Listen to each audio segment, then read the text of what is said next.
क्या हुआ सर, मामला क्या? कुछ दिन पहले सर इधर देखिए सर, क्या हुआ था?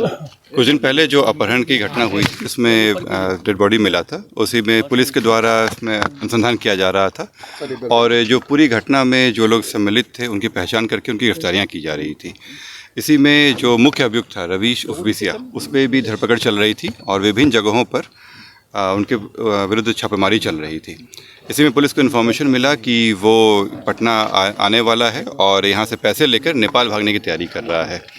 जानकारी मिली थी कि वो वैशाली साइड से नाव से आ रहा है और अपने जाके पैसा लेकर पटना से और नेपाल भाग रहा है। इसी क्रम में पुलिस के द्वारा दबिश बढ़ाई गई और घाटों पे उनकी चेकिंग चलनी शुरू हुई। जब इस जगह पे आए पुलिस की गाड़ी तो सामने सामने हो गया और सामने आने के बाद उसके द्वारा फायरिंग किया गया। फायर करने के समय में पुलिस की गाड़ी में गोली लगा। पुलिस के द्वारा उनको रोका गया परंतु वो नहीं माने और फिर फायरिंग करने की कोशिश की है। पुलिस के द्वारा जब जवाबी कार्रवाई की गई तो उसमें वो घायल हुए, पैर में गोली लगा और वो वहाँ गिर गए। तुरंत ही पुलिस के द्वारा उनके हथियार को हटा दिया गया और उनको इलाज के लिए भेज दिया गया है। अभी वो इलाजरत हैं और फिर इसमें आगे अलग से केस करके आगे कार्य किया जाएगा। रवीश अकेले था या उनके साथ और भी कोई? अभी जो जानकारी मिली है उससे पूछताछ अभी हो नहीं पाया है ढंग से, क्योंकि अभी इलाजरत हैं वो। जैसे जानकारी मिलेगी आप लोग अवगत कराया कितने जाएगा। राउंड गोलियां चली है पुलिस की तरफ से और अपराधी की तरफ? उन लोगों की तरफ से एक गोली चलाई गई है, दूसरे को चलाया जा रहा था वो। क्या क्या बरामदगी है? बता रहे हैं आर्म्स जो उसके द्वारा हथियार का इस्तेमाल किया गया था वो बरामद हो गया है यहाँ पे। बाकी अभी वो इलाज में है, जैसे ही वो आता है फिर उसके पूछताछ करेंगे। इतिहास क्या क्या है उसके? उस पर अभी तक 5 से ज़्यादा आपराधिक इतिहास मिल चुके हैं विभिन्न थानों में। इसमें हत्या के हैं, शराब के हैं और अन्य मामले भी सम्मिलित हैं। रवीश को कितनी गोलियां? हाल ही में जेल से छूटा था क्या सर? हाँ, ये हाल में जेल से आया था, कुछ दिन पहले ही जेल गया था और जेल में छूटने गया था और उससे छूटने क्रम में जो घटनाएं हुई थी उसी का ये इस घटना का कारण क्या पता चला है सर? पुलिस क्या मुख्य कारण? इसमें जो उन लोगों के आपस में जो उन लोगों के वर्चस्व की लड़ाई थी और एक दूसरे पे आरोप प्रत्यारोप लगा रहे थे कि एक दूसरे के कारण ही उनको जेल जाना पड़ा है और यही कारण है जिसमें ये पूरी घटना की गई थी। शराब की थी या शराब को लेकर ही इन लोगों के बीच में प्रॉब्लम चल रहा था और उसी में लोग जेल गए थे।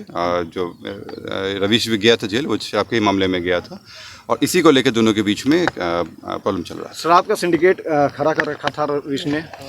सिंडिकेट तो नहीं कहेंगे ये लोग, लेकिन शराब के लोग कारोबार में लगे हुए थे और इनका आपराधिक इतिहास भी बताता है इस तरह का कि पूर्व में भी रहे हैं और इसी कारण से इनकी पूरी घटना हुई। जो अभी तक आया है उसमें आया है कि इन लोगों के साथ में बातचीत वगैरह के हम लोग को मिले हैं ट्रेस। बाकी इन लोग से पूछताछ वगैरह में भी चीज़ें बातें आई हैं, जैसा अनुसंधान में आता है आप लोग बताया जाएगा। अभी जो पूरी घटनाक्रम में अभी 4 लोग की और गिरफ्तारी होनी बाकी है, उन पे भी लगातार काम चल रहा है, जल्दी गिरफ्तार होंगे। इस पे अभी काम चल रहा है। सर, जब रवीश गिरफ्तार हुआ था तो बंटी उसे जमानत देने के लिए उसे छुड़वाने की भी प्रयास कर रहा था जक्कनपुर थाना जाकर के। ये इस तरह का वो आया है, जब उसकी गिरफ्तारी हुई थी तो उस समय वो थाना पे आया था, जिससे ये स्पष्ट है कि इन दोनों के बीच में पहले से भी कार्य चलता था और पहले के भी इतिहास भी और आप लोग अवगत भी होंगे, वहाँ के लोकल लोगों को भी जानकारी है।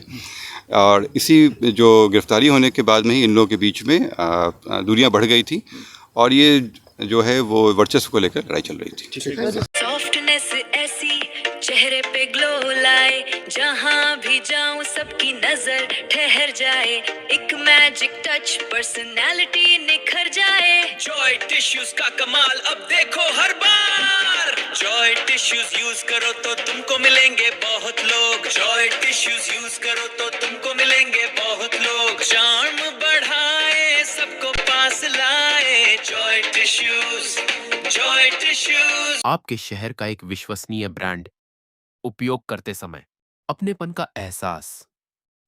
Joy tissue paper